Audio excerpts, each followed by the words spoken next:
नमस्ते दोस्तों, मैं नमिता अनुराग आपके लिए एक नई कहानी लेकर आई हूँ। शीर्षक है जीने की तैयारी। तो आइए सुनते हैं जीने की तैयारी। घर में दीपावली की सफाई जोर शोर से चल रही थी। इस बार कई साल बाद वीकेंड वगैरह मिलाकर ही 3-4 दिन की छुट्टी मिल पाई थी। हर बार तो छुट्टी न मिलने के चलते दिवाली पर सफाई के नाम पर बस खाना पूर्ति ही हो पाती है। सोचा इस बार जरा ढंग से सफाई कर लूं। बस सीढ़ी वाला स्टूल लगाया और उसके ऊपर चढ़कर अलमारी के सबसे ऊपर वाले खाने में पीछे की ओर से भी सामान बाहर निकालना शुरू कर दिया। पैकेट्स निकलते गए और मैं स्वयं पर ही मुग्ध होती गई। बाद में सही समय आने पर जिंदगी को भरपूर जीने की खासी तैयारी कर रखी थी मैंने। हर चीज को अच्छी तरह से संभाल कर रखने की आदत हमेशा से ही रही है मेरी। ट्रांसपेरेंट पैकेट्स में करीने से सहेजा सामान निकल रहा था। हर एक पर गुलाबी, हरी, पीली छोटी छोटी स्टिकिंग स्लिप्स भी चिपकी हुई थीं कि क्या चीज है या किस अवसर के लिए रखी है। इनमें से कई चीजें तो मैं कब की भूल भी चुकी थी, पर अब देख देख कर सब याद आता जा रहा था। टर्कोइश ब्लू और हरे रंग की घने सुनहरे बॉर्डर और पल्लू वाली बेहद खूबसूरत साड़ी, जिसे खरीदते समय मैंने बच्चों की तरह मचलकर कहा था, मुझे तो बस यही मोर वाली साड़ी ही चाहिए। इन्होंने मुस्कुराकर दुकानदार को देखा था और उसे पैक करने को बोल दिया था। वापसी में कार में बैठते ही उस साड़ी के इर्द गिर्द मैंने ढेर सारे सपने बुनने शुरू कर दिए थे। इतनी महंगी, इतनी सुंदर साड़ी है, इसे तो मैं ईशान की शादी में ही पहनूंगी, इधर उधर पहनकर वेस्ट नहीं करूंगी। इन्होंने कहा भी, अरे ईशान की शादी में तो अभी 1-1.5 साल का समय है, कब वह जर्मनी से वापस आएगा, कब शादी करेगा, तब तक तो ये साड़ी बहुत पुरानी हो जाएगी। पर मेरी तो अपनी ही सोच थी कि शादी अगली सर्दियों में होनी तय ही है, बस डेट अभी फाइनल नहीं हुई है। मायके की पहली शादी है भाई, साड़ी जेवर तो अभी से ही बचा कर रखने होंगे ना, वरना आजकल कोई ना कोई फेसबुक, इंस्टाग्राम पर फोटोज शेयर कर देता है, फिर आप ड्रेस रिपीट ही नहीं कर सकते, बड़ी मुश्किल है। बस घर आकर मैंने साड़ी मम्मी जी को और भाभी को दिखाकर उन्हें अपनी प्लानिंग बताकर उसे तुरंत पारदर्शी सेलोफेन पैकेट में बंद किया और उसके ऊपर गुलाबी पर्ची चिपका दी, ईशान की बारात के लिए साड़ी। इसके बाद साड़ी अलमारी के ऊपर वाले खाने में पीछे की ओर सहेज कर रख दी। अब साड़ी का पैकेट हाथ में पकड़े खड़ी हूँ। सब पुरानी बातें याद हो आई। कैसे बड़ी दीदी ने, यानी मेरी बड़ी बहन ने, एक दिन रोते रोते फोन पर ही बताया था कि आजकल के बच्चों को क्या कहें, उस लड़की से तो ईशान का ब्रेकअप हो गया था। फिर कुछ समय बाद एक दिन कोई दूसरी ही लड़की ईशान के संग उनकी बहू के रूप में दरवाजे पर खड़ी थी। 4 दिन घर पर रहने के बाद ही दोनों वापस जर्मनी चले गए हैं। रिसेप्शन तक करने का मौका नहीं मिला। खैर, ये तो बड़ी दीदी के घर की बातें थी, पर मैंने तो इस साड़ी को ईशान की बारात में पहनने के चक्कर में इस बीच कितनी ही शादियां निकाल दी थीं। स्टूल से संभल कर नीचे उतरकर मैंने धीरे से साड़ी को पैकेट में से निकाला, उसकी परतें खोली। वाकई बहुत खूबसूरत साड़ी थी ये। दिल खुश हो गया। आंचल लहराकर कंधे पर फैला लिया, पर एकदम से जी धक से हो गया। अरे ये क्या? कंधे पर से तो अभी पहनी हुई चुन्नी अंदर से झांक रही थी। तह पर से साड़ी का कपड़ा बिल्कुल ही चिर गया था। कई जगह से खोलकर देखा, रखे रखे तह पर से कपड़ा कई जगह से कट गया था। बेहद खीज हो आई अपने ऊपर। सबसे अधिक गुस्सा इस बात पर आया कि इन्होंने सिर्फ मेरा मन देखकर ही इतनी महंगी साड़ी चुपचाप अपनी आदत के विपरीत बिना मोल भाव किए ही खरीद ली थी, और मैं उनके इस प्रेम की कद्र नहीं कर पाई थी। पीछे पड़े हुए दूसरे सामान को टटोलना शुरू किया। छोटा देवर रोहन जब हनीमून के लिए सिंगापुर गया था, तब पिंटू के लिए टॉकिंग मंकी, डॉली के लिए 12 ड्रेसेस के साथ बारबी डॉल, मेरे लिए बड़ी सी मेकअप किट लाया था। ये सब पीछे दबे हुए मिले। दो एक तो बिल्कुल नए बिना पैकिंग खुले हुए स्टफ्ड टॉयज मिले, जो बच्चों को बर्थडेज वगैरह में या किसी के आने पर गिफ्ट्स मिलते थे।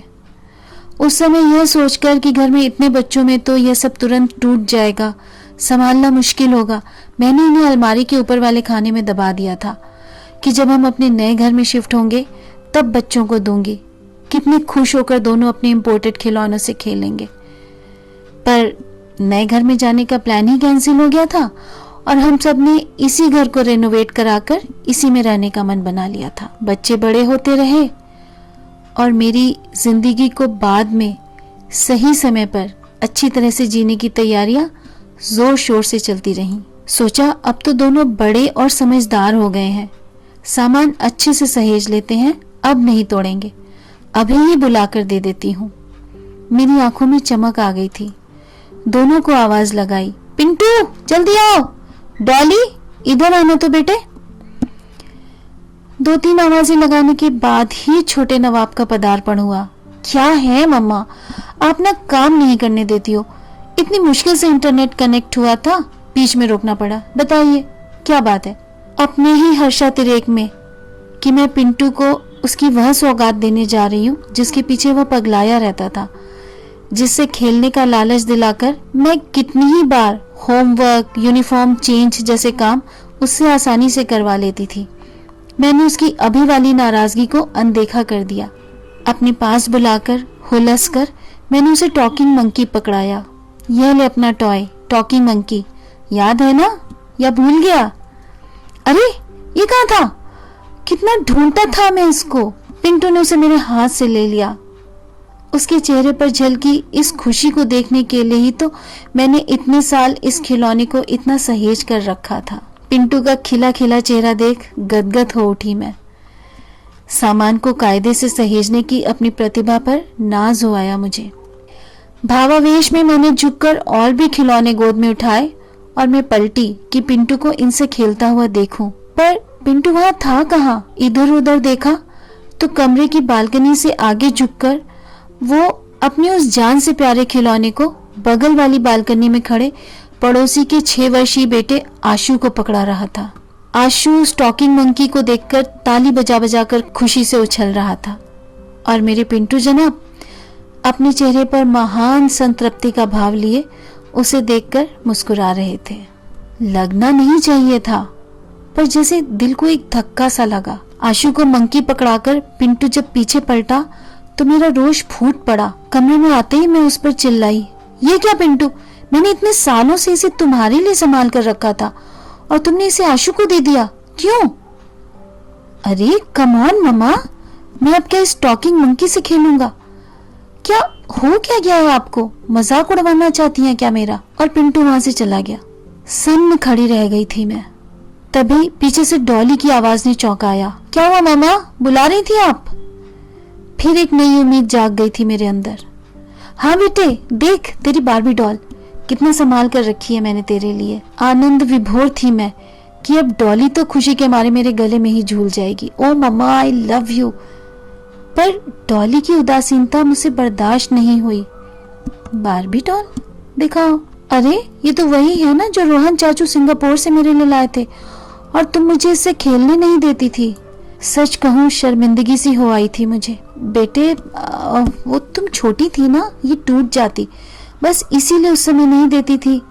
तुम्हारे लिए ही तो संभाल कर रखी थी, लो खेलो। मैंने सफाई सी दी डॉली को। तो संभाले रहो ना अब भी। मैं क्या करूंगी अब इसका? कॉलेज लेकर जाऊं क्या? डॉली के स्वर में आई हल्की सी कठोरता मुझसे छिपी नहीं रही थी। डॉली कमरे से बाहर जा चुकी थी और लंबी छरहरी बारबी अपनी गहरी नीली आंखों पर नायलॉन की लंबी कजरारी बरौनियों का छत्र सहेजे बिस्तर पर उपेक्षित सी पड़ी थी। मूड ऑफ हो चुका था, पलकों में हल्की नमी तिर आई थी। सोचा चलो छोड़ो, मैरी के बच्चे तो हैं छोटे छोटे, उन्हें ही पकड़ा दूंगी। पर हाँ, रोहन और उसकी पत्नी ऐश्वर्या से छुपाकर। दुखी मन से अपना मेकअप किट खोला। लिपस्टिक, आईलाइनर, आई शैडो, अधिकतर चीजें एक्सपायर हो चुकी थीं। भारी दिल के साथ सब कूड़ेदान में डाल दी। ये क्या हो गया था? कैसी थी यह जीने की तैयारी। जिस जिंदगी को बाद में पूरी तरह से जीने की तैयारी में मैं पूर्ण मनोयोग से उलझी रही थी, वही जिंदगी जाने कब मुझे पीछे छोड़ आगे बढ़ गई थी और मुझे पता ही नहीं चला था। इनके साथ की जाने वाली मेरी टोका टाकी भी मेरी अपनी ही आवाज में मेरे कानों में गूंज रही थी। अरे ये स्वेटर क्यों पहन लिया? ये तो ज्ञानेंद्र भाई साहब के घर जाते समय पहनने के लिए रखा था। ये वाला सूट तब पहनेगा जब पिंटू के स्कूल के एनुअल फंक्शन में जाएंगे। ओफो, ये शर्ट अभी क्यों पहन लिया आपने? आपको समझते ही नहीं है, इसीलिए मैं आपको अपने कपड़े खुद नहीं निकालने देती हूँ। इतना अच्छा कुर्ता घर में पहनकर बर्बाद कर दिया। कई बार ये मेरी बातों से खींच भी जाते थे। तुम मुझे मेरे कपड़े पहनने ही नहीं देती हो। ठीक है भाई, जो बता दो वही पहन लूंगा। या तुम्हारा हिसाब नहीं समझ आता मुझे, या अरे ये कुर्ता तो अब चढ़ ही नहीं रहा है मुझे। इस तरह की इनकी कितनी ही बातें याद आ रही थी। अभी समय नहीं है, अभी बहुत थके हैं, जब बच्चे बड़े हो जाएंगे, जब ये होगा, जब वहां जाएंगे। अच्छा, अगली बार पक्का, जैसे न जाने कितने मौसमों या अवसरों के लिए हम जिंदगी को रोक कर रखना चाहते हैं, पर हमारी इतनी तैयारियों के बावजूद वह कितनी आसानी से हमारी ही आंखों के सामने बंद मुट्ठी से रेत की तरह फिसल जाती है। हम सब जानते हैं कि अगर कुछ सच है तो वह है आज, फिर भी सारी उम्र हम उस आने वाली कल की तैयारी में ही गंवा देते हैं। यहाँ तक कि अपने आज को भी भूल जाते हैं, खो देते हैं। और जिंदगी हमारे रोजमर्रा के छोटे छोटे सबसे खूबसूरत पलों को हमारी ही नजर बचाकर चुरा ले जाती है। इन कुछ पलों में ही जैसे अंतर ज्ञान सा पा लिया था मैंने। जो आज है वही सच है, कल जाने कैसा हो, जाने कैसी परिस्थितियां हो। घड़ी देखी 7 बजने में, बस आधा पौना घंटा ही बचा था। सबकी चाय का समय हो रहा था। जल्दी से हाथ मुंह धोया। ऊपर से निकले पैकेट्स में से जो भी साड़ियां और सूट्स निकले थे, जो मैंने ही किसी न किसी खास अवसर के लिए बचा कर रखे थे, एक सूट निकालकर पहन लिया। हल्की सी ज्वेलरी से भी खुद को सजा लिया। एक अच्छी सी साड़ी और सूट लेकर मम्मी जी के कमरे में गई। मम्मी ने मुझे देखा और मुस्कुराकर बोली, अरे बड़ी प्यारी लग रही हो, ऐसे ही तैयार रहा करो, अच्छा लगता है। मैंने कहा, मम्मी ये साड़ी और सूट आप पहनिए। मम्मी ने मुस्कुराकर ले लिए, लेकिन फिर उन्हें देखकर बोली, लेकिन ये तो तुमने चंदना की पिकनिक के लिए, और ये वाला सूट तो श्याम भैया के पोते के मुंडन में पहनने के लिए रखा था ना। फिर नहीं मम्मी, उस समय कुछ और होगा, इतनी दूर की क्या सोचना। जो बात आप कहती थी ना, अब मुझे समझ आ गई है। मम्मी ने मुस्कुराकर गिफ्ट्स स्वीकार कर ली। इसी तरह मैंने भाभी को भी सूट्स दिए, उन्हें भी तैयार होने को कहा। थोड़ी देर बाद ही डाइनिंग टेबल पर सारा परिवार चाय के लिए इकट्ठा था। मैं, भाभी, मम्मी सब थोड़ा थोड़ा सजे धजे से थे। एक नए टी सेट में चाय पी जा रही थी, नाश्ता हो रहा था। रसोई में भी रानू खाना तैयार करके एक नए डिनर सेट में रख रही थी। इस डिनर सेट को मैंने अभी अंदर वाले कैबिनेट से निकाल कर धुलवाया था। इससे पहले मैं इसे किसी को हाथ भी नहीं लगाने देती थी कि बहुत नाजुक है, टूट जाएगा। आज मैं अपने काम के बोझ की मारी और थकान से दुखियारी वाले अवतार में नहीं थी, वरन एक ताजगी से भरपूर, खुशनुमा और आकर्षक रूप में थी। चारों बच्चे भी रसोई में डोंगों के ढक्कन खोल खोल कर खाना देखकर खुश हो रहे थे कि आज तो नए डिनर सेट में खाना खाएंगे। ये ऑफिस से आकर जब तक फ्रेश होकर डाइनिंग टेबल पर आए और मुझे तैयार देखा तो धीरे से कान में पूछा, ये आज किस बात की तैयारी है? मैंने मुस्कुराकर जवाब दिया, तैयारी बहुत हो चुकी, अब जिंदगी जीने की बारी है, रोज और हर समय। हम सब खुश थे, ऐसे ही बिना किसी खास कारण के भी। जीने की तैयारी छोड़कर हम जिंदगी के छोटे छोटे खूबसूरत पलों को वाकई में जी रहे थे। ये कहानी बस इतनी ही। फिर मिलेंगे एक नई कही अनकही लेकर। आप सब स्वस्थ रहिए, खुश रहिए। धन्यवाद।